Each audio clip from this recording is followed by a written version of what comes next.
Hi hello అండి, రైతు మిత్రులు నమస్కారం. మీరు చూస్తున్నారు రామ్ రైతు నేస్తం యూట్యూబ్ ఛానల్ అండి. సో ఈరోజు మనం మిరప తోటలో ఉన్నామండి. సో ఇక్కడ చూసుకోండి, టెంకాయ చెట్టు. సో మనం రీసెంట్గా స్ప్రే చేసినటువంటి 5 స్ప్రేలలో 4 స్ప్రేలు అయిపోయాయండి. సో 4 స్ప్రేలు అయిపోయిన తర్వాత నెక్స్ట్ ఇంకోటి ఏంటంటే, మన తోటలో ఇప్పుడు వచ్చేసి 2 కటింగ్స్ అయిపోయాయి. ఇప్పుడు 3వ కటింగ్కి రెడీ ఉంది. 3వ కటింగ్ కూడా రెడీగా ఉంది.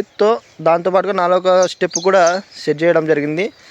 సో ఇప్పుడు మన తోటలో సిచ్యువేషన్ ఏ విధంగా ఉన్నది అనేది మీకు ఈ వీడియోలో క్లియర్గా చెప్తాను. సో మన ఛానల్ని ఎవరైతే కొత్తగా రైతులు చూస్తున్నారో ఛానల్ని సబ్స్క్రైబ్ చేసుకోండి. సో ఓకే, వీడియోలోకి వెళ్ళిపోదామండి.